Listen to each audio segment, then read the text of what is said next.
relacionadas con los requerimientos que hizo el Grupo de Acción Financiera como bancada. No obstante, el señor presidente tiene como una especie de doble discurso, ¿no? Dice, tenemos que salir del Gafi solo aprobando el Código Penal Integral.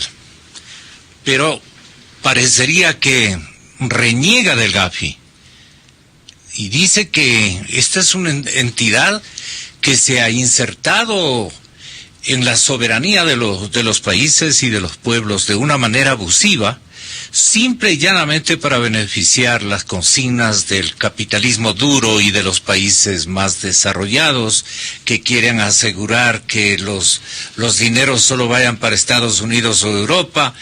Algo de eso, obviamente, con toda su carga ideológica que imprime a su respetable discurso, el presidente Correa pues menciona aquello. Y entonces yo con todo respeto digo, pero ¿en qué lugar estamos? Esto es lo que hablábamos ayer con algunos invitados al estudio. Muy buenos días. Esto del Gafi, ¿qué le parece a usted? Buen día, Gonzalo. Es un tema, llamemos, desagradable. Agrio, molestoso. Y que tiene que ver con la forma como instituciones o organizaciones internacionales valoran los esfuerzos que hace cada país para controlar el origen, la utilización de las transferencias, de los movimientos financieros. El Gafi es producto de un concertaje internacional realizado en la década de los años 90. Estamos hablando de una organización que tiene un poco más de 20 años de vida y que fue creada precisamente con el propósito de tener un instrumento internacional independiente de los gobiernos para que pueda monitorear este tipo de políticas que tienen los países en el control del lavado de dinero. Conforme han pasado los años, en el Gafi se han introducido, yo diría, nuevas obligaciones. Ya no solo del control del lavado de dinero vinculado con el narcotráfico o con el trato de blancas, sino con el financiamiento del terrorismo. Y el financiamiento del terrorismo ha tenido y tiene una gran prelación en el análisis de la seguridad mundial, porque la utilización de el sistema financiero internacional para poder otorgar recursos a movimientos de violentos, de gente que está por encima de todos los órdenes y el respeto a la convivencia pacífica mundial. Es una obligación realmente de los estados el precautelar que esas transacciones financieras no se hagan. Y el Gafi no representa a un país en particular, sino a un consenso mundial, en donde están ¿qué tan consenso? Sociedades, están sociedades como por ejemplo está China. China es uno de los países fundadores del Gafi. Está Suecia, está obviamente los Estados Unidos, está Argentina, está México, está Brasil, está Francia, está Grecia, está Nueva Zelanda, está Turquía. Sí, son países de la más diversa extracción social, ideológica, regional, que simplemente se unieron con el propósito de combatir un mal mundial. Este tráfico financiero alrededor del narco lavado de dinero y el financiamiento a operaciones de violentos del terrorismo. Entonces, deben haber coyunturas en donde este organismo que está todos los días auditando los movimientos financieros de más significativos de cada país y de cada sociedad, digo yo, nos debe haber ubicado este momento como un país al que hay que ponerle ojo visor, dadas las circunstancias de permisividad, el hecho de que el crimen organizado, las mafias, han encontrado en esta territorialidad una especie de sendero de tráfico de droga, que lo estamos comprobando incluso esta mañana con semejante información procedente. ¿De qué país europeo es el hallazgo de superior a 40 kilos? ¿Perdón? De Bélgica. En Bélgica encuentran un cargamento disimulado en bananas ecuatorianas o algo por el estilo. Pero eso es gigantesco. Y en estado sólido la droga está pesando más de 40 kilos. Eso, para el lenguaje de los que entienden este negocio horrible, es cargamento muy significativo. Si eso logró ser detenido en Bélgica, póngase a calcular, economista, cuántos se escaparían de los controles europeos y de los controles internos de nuestro país. Y es una tarea de todos, Gonzalo. Ese movimiento financiero, si no se controla, ¿qué puede producir en las economías formales del planeta? Es que es tan poderoso el narcotráfico, los márgenes de utilidad son tan fabulosos que inducen a este tipo de acciones y de transacciones de alto riesgo, porque precisamente la utilidad que pueden obtener es desmesurada. Entonces, claro, se vinculan con el comercio exterior, transacciones de exportaciones, se vinculan con las importaciones, se vinculan con cualquier tipo de actividad. Y son tentáculos que luego son muy difíciles de extraerlas de la sociedad. Cuando ya se instalan. Mire la violencia en el norte de México. Así es. Yo creo que la violencia en el norte de México es producto de la búsqueda de la recuperación del poder político, llamemos así, legítimo, frente al poder que llegaron y han llegado a tener todos estos grandes carteles de la droga, y que a la final terminan con generaciones de varios países, porque les inducen a consumir o les introducen en este tipo de operaciones. Entonces ahí hay una responsabilidad. Difícil de salir de allí. Hay una responsabilidad moral, ética, de principios de todos. Y en el caso, todos, comenzando por los que se indicia, se alude como intermediarios de estas prácticas, que son los bancos. Todos, Gonzalo, y los bancos tienen que cumplir con sus compromisos y sus controles, y no pueden bajar la guardia, tienen que ser muy estrictos. Por eso, cuando usted va a un banco y lleva $5,000 en efectivo, le preguntan de dónde trae los $5,000. ¿Por qué tiene usted $5,000 en efectivo? Porque eso hay que notificar y hay que informar. Porque puede resultar que hoy día deposita 5,000, mañana otra vez 5,000, pasado mañana 5,000, y a lo largo del tiempo usted es una suerte de lo que ahora se conoce como mula financiera, que está usando al sistema financiero para lavar ese dinero. Entonces, los controles en el sistema financiero ecuatoriano y en el sistema financiero mundial son muy estrictos. Cuando a uno le hacen una transferencia del exterior para alguna persona en el Ecuador, el banco que envíe ese dinero en el exterior tiene que saber exactamente quién es la persona y qué hace esa persona. Y el que recibe aquí entrega ese dinero porque está seguro que el origen es legítimo. Entonces, yo creo que en lugar de denostar al Gafi, de decir que se está introduciendo en la soberanía ecuatoriana y de que es un nuevo brazo del capitalismo, yo creo que deberíamos tener una relación mucho más cercana con el Gafi para encontrar fórmulas, aprender de aquellas experiencias malas para mejorar nuestros controles y para tener un sistema judicial que no dé la imagen de impunidad, porque hoy día la sanción o la calificación al Ecuador en la lista negra se debe por dos circunstancias puntuales. La una, porque no hay en el Código Penal ecuatoriano una tipificación exacta y una sanción precisa de todos aquellos que hagan transacciones para financiar el terrorismo. Y eso lo están pidiendo al Ecuador. Y en segundo lugar, el Gafi tiene mucho recelo del convenio internacional firmado entre el Ecuador e Irán, con respecto al financiamiento de una serie de operaciones o de proyectos con recursos iraníes. Que rozan el terrorismo. Irán está calificado como país que el gobierno iraní está calificado como un gobierno que financia el terrorismo internacional.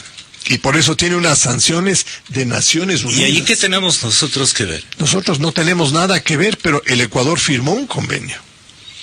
Y obviamente... Con Irán. Claro, y obviamente eso para el Gafi, que es esta conjunción de países que tienen una representatividad política mundial, es un tema realmente de preocupación. Por decirlo menos. Claro, entonces...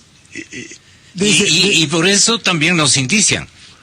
Pero claro, porque lo que nos están diciendo es, miren, tengan cuidado, si ustedes van a tener relaciones y lo pueden tener con Irán, son libres de hacerlos, pero cuidado, hagan transacciones de carácter financiero con ese país, porque el Banco de Desarrollo iraní, que es el brazo ejecutor de este tipo de proyectos del gobierno iraní, está calificado como un banco de alto riesgo, porque porque algunas operaciones que ha realizado han sido operaciones vinculadas al financiamiento del terrorismo internacional. Entonces, ¿aquello está comprobado o es solamente una mera especulación? No, ya tiene una sanción de Naciones Unidas. Pues entonces... Tiene sanción, es decir, Irán ha venido desafiando al mundo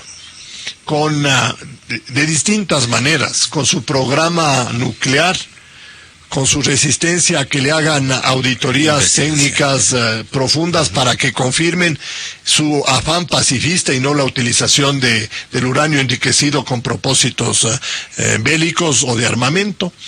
Y el Irán además ha tenido una posición extremadamente agresiva en dar cabida dentro de su país a terroristas y a financiar movimientos. Desde su ángulo de apreciación ciudadana, economista, ¿quién cree que estimuló esta amistad? ¿Quién nos metió en No lo sé. Yo no lo sé, Gonzalo. Hay muchas cosas que no las entiendo. Sí. Por ejemplo, no entiendo que haya una amenaza para expulsar a un órgano de financiamiento del gobierno de los Estados Unidos como es el AID. Porque tiene programas que no le gustan o no están vinculados directamente con el gobierno. Como el caso de Fundamedios o como el caso de Participación Ciudadana, que son dos organizaciones no gubernamentales que realizan una tarea realmente importante en la defensa de los principios democráticos y de libertad de nuestro país. Entonces, a mí me parece que nos falta serenidad en el Ecuador, lo he dicho varias veces. Nos falta tranquilidad, mayor objetividad en el tratamiento de este tipo de temas. Y antes que echarle la culpa a terceros, creo que es mejor revisar las cosas que nosotros hacemos. La propia Procuraduría General del Estado, que es la responsable de manejar las relaciones con el Gafi, reconoce que hemos avanzado mucho, y yo creo que eso es cierto. Creo que las normas de... García está más bien molesto con la actuación del Gafi, porque Ecuador ha intentado, de hecho, como usted dice, avanzado y en bastante. Pero el Congreso les ha fallado. Sin embargo, a manera de presión, no sé, pedida por quién, puede ser por el mismo procurador. ¿Sabe qué? Aplíquenos la fuerte, a efectos de que sorprendamos al colegiado legislativo de Ecuador para que aprueben tal y como está el Código Penal Integral. pero allí hay sumadas también algunas pretensiones, porque no son aspiraciones sanas, unas pretensiones con carga ideológica terribles, al punto que llegan a concebir a este código como una herramienta fascista y más por el estilo. Entonces, en la propia legislatura ecuatoriana, este momento hay una colisión, incluso en la propia bancada de gobierno, que lo vamos a advertir ya mismo con la presencia pero Gonzalo, si este es un tema invitados. Si este es un tema específico, sí, ¿cuál es la razón para no tratarlo?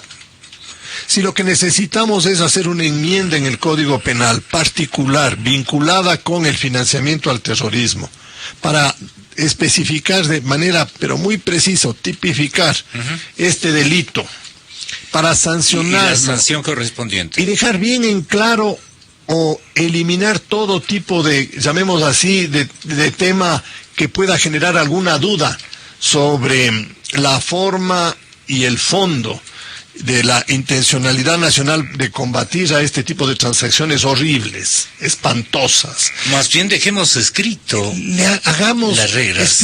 Expidamos una reforma legal de 2 o 3 artículos y demos paso a este tema, con lo cual el Ecuador se alivia en su relación internacional y resuelve además un problema, porque está creando un instrumento legítimo para repeler o desincentivar este tipo de transacciones dentro de nuestro país.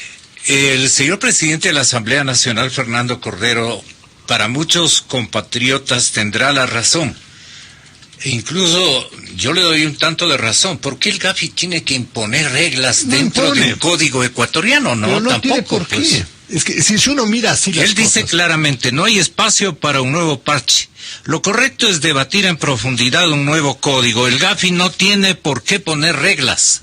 Si el Gafi no le pone reglas, Gonzalo, el Gafi no le pone reglas. Pero es lo que trata de defender García, el procurador. Claro, lo que el Gafi dice es, nosotros sentimos que las políticas que ustedes tienen de control de estas operaciones horribles son políticas muy débiles, deben fortalecerlas, deben tipificarlo. Y creo que es bueno reconocer que tenemos un tema pendiente al interior y que es de nuestra propia conveniencia, más allá de lo que diga el Gafi. De tal manera que desde ese punto de vista, esa sensibilidad excesivamente patriotera, diría yo, debemos sacudirla y más bien entrar en un plano constructivo de solución de un tema que nos está molestando. Hemos hablado largamente esta mañana, señor economista Abelardo Pachano, con nuestros anteriores invitados. Y hemos llegado a la conclusión de que una cosa es lo que ocurre en el escenario del mercado petrolero y otra cosa y muy distinta es la forma insaciable que denota el Estado y el gobierno ecuatorianos para consumir recursos en asuntos que deben alcanzar una priorización, un esfuerzo de decir, a ver, en esto le vamos a parar la mano, hacer intentos selectivos de lo que se va a gastar frente a una realidad de lo que puede pasar con el precio del único producto, más el valor agregado, un poquito que nos ofrecen las exportaciones no tradicionales, que gracias a Dios tienen un buen rendimiento, pero no por empeños del gobierno, dejemos en claro, sino por propia tenacidad y valentía de nuestros grupos empresariales privados. Entonces, calcule como se calcule el barril de petróleo en el mercado, va a tener una real significación cuando le pongamos a disputar coherencia y pragmatismo con los gastos del Estado, con el gasto fiscal. Si no hay esa correlación, yo creo que en 2-3 meses el señor presidente de la República va a estar envuelto en una ola muy complicada, muy difícil. y le va a faltar recursos incluso para financiar gastos operativos del Estado. Dios no quiera que entre en ese círculo vicioso que el momento que comienza, el presidente no tiene hasta este momento una experiencia de cómo se salen de esos circuitos medios complicados que nosotros desde el seguimiento periodístico sí hemos visto. Pues hemos visto regímenes con petróleos de 7, 8, 9 dólares el barril. Hemos visto, hemos palpado, pues hemos hecho seguimiento periodístico de gobiernos con 13, 14, 15, 20 dólares. Así como en esta coyuntura, petróleos incluso sobre 110 dólares el barril, a momentos 120 dólares el barril. Al presidente Correa no le ha pasado todavía un ejercicio de gobierno, de tesorería macro, el instante en que Dios no quiera se le pongan las cosas por geopolítica, por guerras, por lo que sea, en situaciones más complicadas. No tenemos reservas, en fin. ¿Qué propone usted? Gonzalo, este panorama fiscal y esta situación de petróleo dependencia de la economía ecuatoriana son temas absolutamente conocidos, no son nuevos. Han sido debidamente advertidos. Sabíamos que pendía como amenaza un cambio en las condiciones del mercado internacional si nosotros veníamos o sosteníamos esa política expansiva del gasto. El gasto público hoy día representa la mitad del Producto Interno Bruto. El gasto público representaba antes la cuarta parte, la hemos duplicado. Hoy la evolución de la economía depende de lo que le ocurre al petróleo y de la forma como gasta el Estado. De tal manera que somos extremadamente sensibles a la ocurrencia de cualquier cosa vinculada a este producto y a la, llamemos así, generación de decisiones en las finanzas públicas.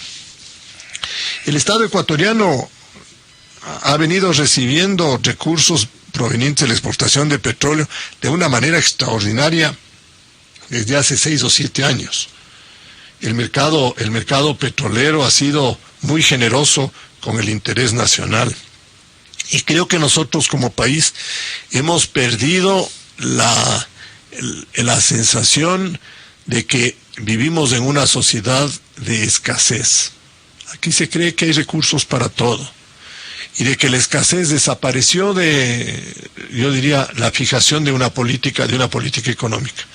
Y de repente, la crisis internacional, que estaba muy lejana a nuestros intereses, empieza a dar sus coletazos. Se cae el precio del petróleo. ¿Por qué? Porque es tan fuerte el impacto que tienen la economía americana y la economía europea, que se acabaron buena parte de las defensas de las economías emergentes. Y hoy se ve que si bien las economías emergentes van a seguir creciendo más rápido que Europa y los Estados Unidos, ya no lo van a hacer al ritmo que lo hacían antes. Nosotros nos acostumbramos a ver una China creciendo al 10% anual. Y han sido algo así como 25 años de crecimiento al 10% anual. Y hoy ya varios analistas y en varias instituciones internacionales se dice que China estará entre el 6 y el 7%. Claro, es una tasa, sigue siendo una tasa alta, pero ya no es la tasa que era compatible con el nivel de demanda que tenía China para adquirir acero, para adquirir cobre, para adquirir petróleo, para adquirir alimentos. China, y creo que lo hemos dicho en alguna oportunidad, ha roto algunos contratos de compra de productos de materias primas y de energía porque dice, no tengo a quién venderlo. Europa me dejó de comprar, Estados Unidos me está comprando menos, y en general yo ya no puedo venderle más a mis chinos porque ya no tienen capacidad de consumo superior. Lo pude hacer en el año 2008, pero ahora ya no lo puedo volver a hacer. India está pasando más o menos por el mismo proceso. De tal manera que India crecía al 8,5, ahora parece que va a crecer entre el 4 y el 5%. Imagínese. Entonces, si uno va haciendo un análisis de todo este conjunto de países... Se percibe contracción. De países emergentes. Brasil es otro que se queja de la forma como se conduce. Se cayó la demanda. Claro, porque Brasil es un gran exportador.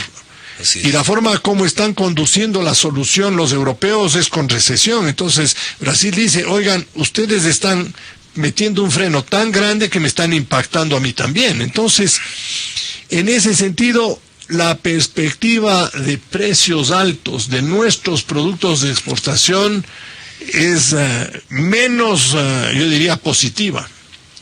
Y claro, petróleo pierde 20% del precio en 2 meses. Hoy día está, si bien ha subido a $87 el barril el día de ayer. Pero fue por lo de Hormuz. Claro, uno sabe que hay una volatilidad enorme que le quita seguridad al manejo de ese recurso dentro de las finanzas públicas. Entonces, ¿cuál debería ser la solución? Solamente para darle un valor agregado a la perspectiva del mercado petrolero. El precio del petróleo ha caído, economista, señoras y señores, en promedio $40 desde el mes de marzo. Sí, claro. Y hay una caída hasta los 59 previstos para el año 2013. Sí, claro. 59. Entonces, la tendencia, Estos son ciclos, Gonzalo. Y esa es otra cosa que siempre hemos hablado. Es decir, no hay... Terminó el ciclo. Claro, no hay etapas indefinidas. Claro. Es decir, los procesos tienen sus subidas, sus bajadas, y hay que manejar la política económica precisamente con frenos y aceleradores en función de en qué etapa estamos. Por eso es que uno siempre promueve lo que se llama política contracíclica. Así es. Cuando hay una gran expansión económica, es momento de guardar recursos. Hay de guardar recursos. Hay que tener una bodeguita y poner ahí las reservas. Cuando se está cayendo la economía, es momento de sacar esos recursos. ¿Para qué? Para que ni se crezca a una velocidad monstruosamente alta e inmanejable, ni tampoco tenga unas caídas brutales que descomponen socialmente a las colectividades. Pero esa metodología estaba siendo usada por el presidente de la República. Cuando uno ve las cifras de gasto público, la política no es anticíclica, es procíclica. Hay más gasto en las etapas de gran expansión y hay menos gastos en las de contracción. Los números históricos lo dicen ahí, eso es fácilmente demostrable. Pero es que el Ecuador, Gonzalo, el Ecuador a este tema del precio, de la caída del precio del petróleo, no le debería importar tanto como lo estamos tratando. ¿Por qué? Si es que nosotros hubiéramos mantenido reservas y reservas reales, el precio del petróleo que se ponga a 59 o a 60, sí, es una mala noticia para los ecuatorianos, pero teníamos un fondo a donde recurrir. Hoy lamentablemente no lo tenemos y claro, la línea de solución es contracción económica, porque no hay otra manera. Si usted tiene menos dinero en su casa, porque le recortaron los ingresos de alguna manera, trabaja menos horas, o perdió algún tipo de... O mis utilidades ya no son las mismas. ¿Qué es lo que va a hacer? Va a bajar los gastos en su casa. Seguro. Va a decir, esto ya no puedo comprar, esta cosa no puedo hacer, no me voy a ir de viaje, si todo lo suntuario lo voy a ir reduciendo hasta quedarme con lo básico. Igual le pasa al Estado. Y al Estado no le va a quedar más remedio. Si esa perspectiva del precio del petróleo se consolida, y hay varios estudios que llevan a determinar que en los próximos años habrá una sobreoferta de petróleo, porque obviamente con $100 el precio del barril se han motivado algunas empresas y algunos países a explorar zonas que antes no eran rentables y que ahora sí son rentables. Entonces, son rentables con 70, sí, van a seguir produciendo. Son rentables a 56, sí, van a seguir produciendo, porque ¿cuál es el costo de producción más o menos estándar en el mundo? Menos de $30, $25, $28, yo creo que es un buen referente. Entonces, todavía les queda un buen margen de utilidad. Y ese aumento de la producción a una velocidad superior del aumento de la demanda, lo que va a provocar es simplemente una declinación del costo de la energía, que es una buena noticia para la recuperación económica mundial. Tiene esa ambivalencia. Pero claro, los países que hoy día están en problemas son países que no tienen reservas suficientes y que tienen que comprar de los, llamemos así, tercermundistas, en donde están las reservas. Claro. Si se cae el precio, del petróleo, pero obviamente es un incentivo a al mejoramiento de sus economías, porque los costos que van a enfrentar todos los ciudadanos de esos países son inferiores, y eso va a ser un incentivo para la reactivación económica. ¿Usted podría señalarnos y graficarnos unos 2 escenarios? ¿Qué les puedo adjetivizar? Sensatos. Que pueda incluso privilegiar asuntos de carga ideológica, agenda social, por ejemplo, que sería. De hecho, va a ser un asunto que por interés electoral el presidente no va a aflojar su priorización a ayudar a esa agenda social. Ni muerto, cortarla.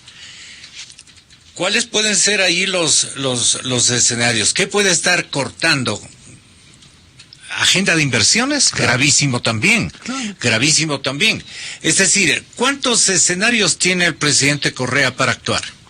Yo creo que si es que las condiciones internacionales se vuelven negativas a nuestro interés, y si nosotros seguimos manteniendo una, llamemos así, restricción en el acceso al financiamiento internacional, llamemos a un mayor endeudamiento público, el camino va a ser el recorte de la inversión pública. Porque el recorte del gasto es mucho más difícil de hacerlo. Es decir, ese gasto fijo. De elecciones. Y aunque no fuera un año electoral, va a ser muy difícil que el gobierno revierta la línea o la tendencia que ha creado a lo largo de estos 5 años. Hay 150,000 empleados públicos adicionales que se han incorporado a la función pública, y no creo que el gobierno pueda despedirlos, ¿no? Además, es socialmente intolerable que se produzca de esa manera. La única forma de reducir el tamaño del Estado es creando grandes oportunidades en el sector privado para que vuelvan hacia esas actividades. Insertando en el área privada. Pero hoy día tenemos nosotros 9 secretarías generales, 27 ministerios o algo por el estilo. Y yo no le vería al gobierno induciendo una línea de control del gasto porque no es su concepción. De otro lado, reducir el gasto social no es posible y no es recomendable. Ya. El gasto en educación, gasto en salud, gasto en bienestar es vital. Lo que debemos es mejorar la calidad del gasto para que la educación pública sea una buena educación y que para la salud pública sea un buen servicio de salud. Pero reducir ese gasto no tiene sentido ni puede ser recomendable. Hay un elemento que distorsiona y polariza las visiones sobre, por ejemplo, la pobreza y empleo. Y esto sí me parece importante que usted tenga la bondad de referirse a... Vea, el señor economista, su colega Fander Falconi, el secretario de Planificación y Desarrollo, hombre que goza de un respeto, creo que asociado de muchísimos ecuatorianos, su manera de ser es envidiable frente a las circunstancias de este conglomerado político.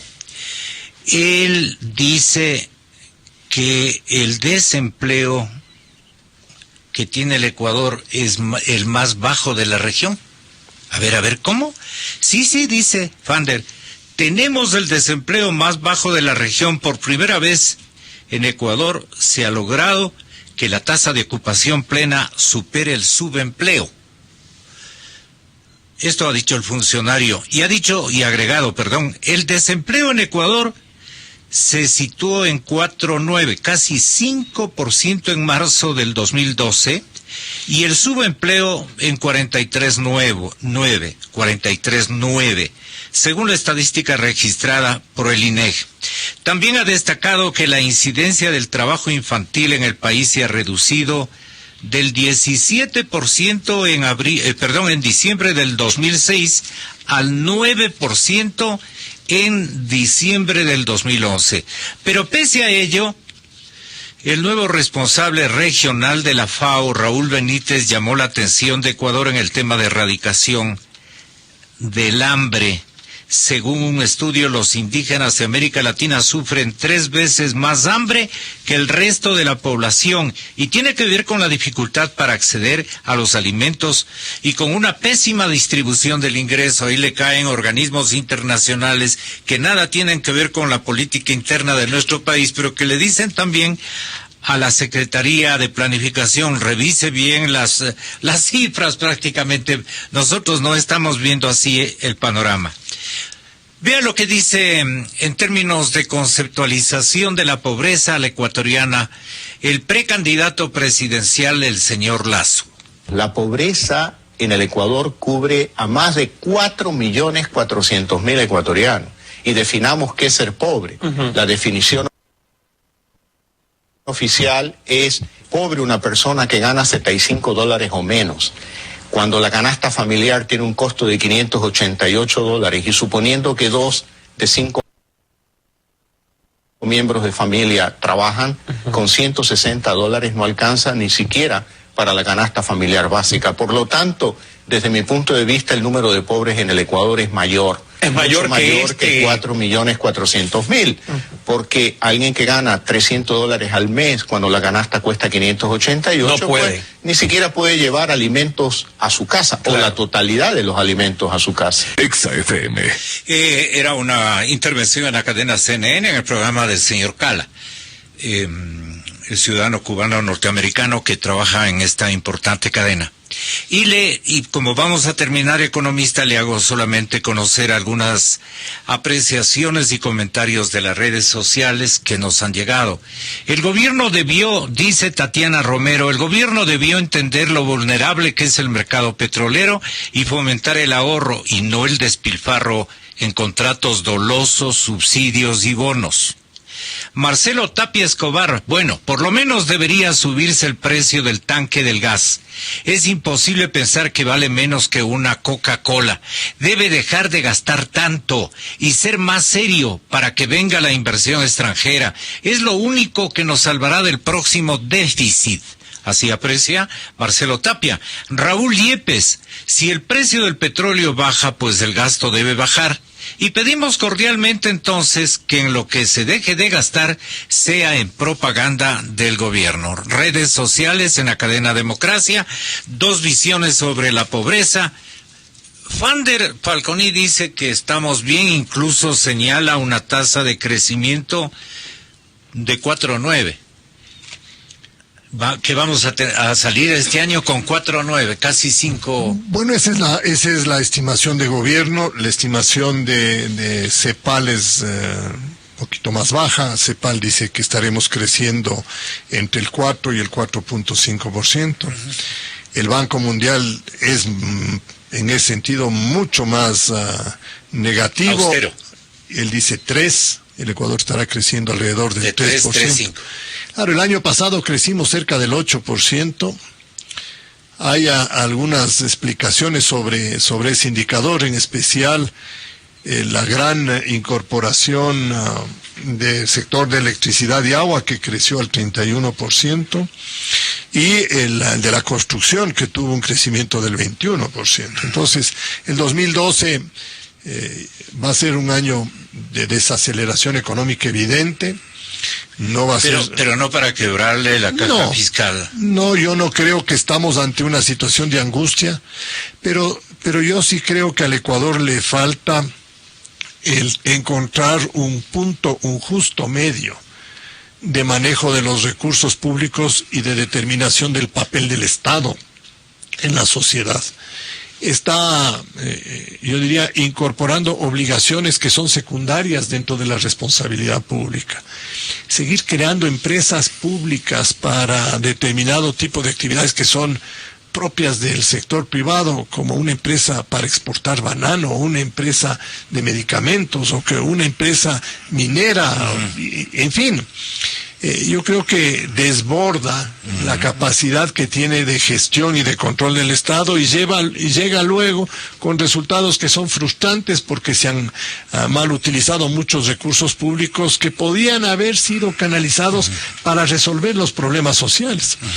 Y con respecto a los indicadores de pobreza y empleo, en eso, Gonzalo, yo he venido criticando los datos del INEC desde hace buen tiempo, porque cambiaron la metodología precisamente en el mes de marzo del año 2007, definieron de otra manera el desempleo, definieron de otra manera o hicieron otra forma de cálculo, y desde esa fecha acá casi no ha crecido la población económicamente activa, es decir, el mercado laboral ecuatoriano es como que está estancado, y de que todos los nuevos jóvenes que empiezan o están en edad de incorporarse al trabajo, no desean incorporarse al trabajo porque están dedicados al estudio.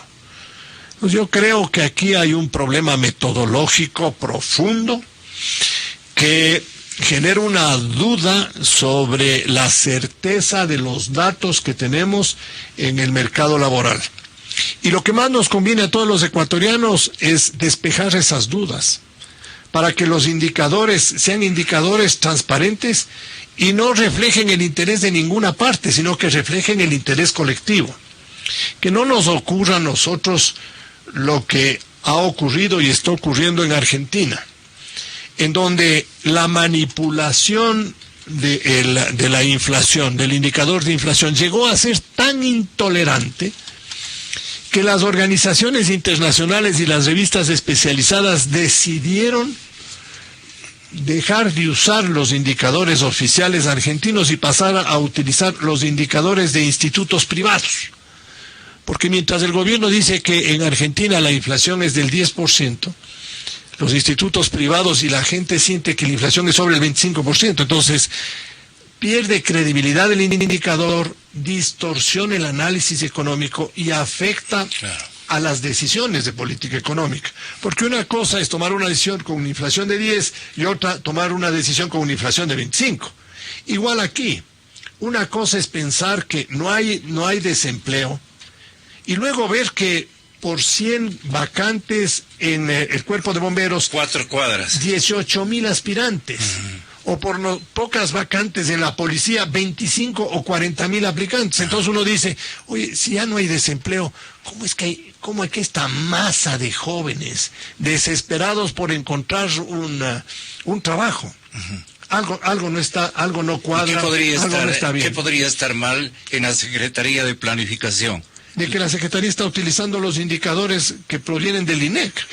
Entonces, claro, si estos indicadores... ¿Usted no cree mucho en los indicadores del INEC, en las estadísticas? En la estadística de empleo, y es la única a la que me he referido con crítica, yo tengo una duda metódica de los resultados que tienen, y lo he expresado en algunas oportunidades. Muy grave. Porque... si ya no vamos a creer en un INEC, estamos fregados. Yo hablo de este indicador. Si están falseando la verdad, forzando... la estadística es gravísima. A ver, yo no estoy hablando de falsear la verdad, porque no tengo elementos para tener una afirmación de esa naturaleza. Su duda, su escepticismo, ¿por qué? Porque... ¿se manipula qué? No se manipula, sino Tampoco. se tiene una metodología, nueva metodología, que se inicia en marzo del año 2007, mediante la cual la población que está dispuesta a trabajar no crece en el Ecuador. Y nosotros sabemos que la población ecuatoriana sigue creciendo. Y tenemos evidencias por este tipo de concursos, de llamamientos de empleo, de que hay muchos jóvenes ecuatorianos que están buscando trabajo. Pero es más, de alguna forma la violencia en el Ecuador tiene una explicación económica. Está allí.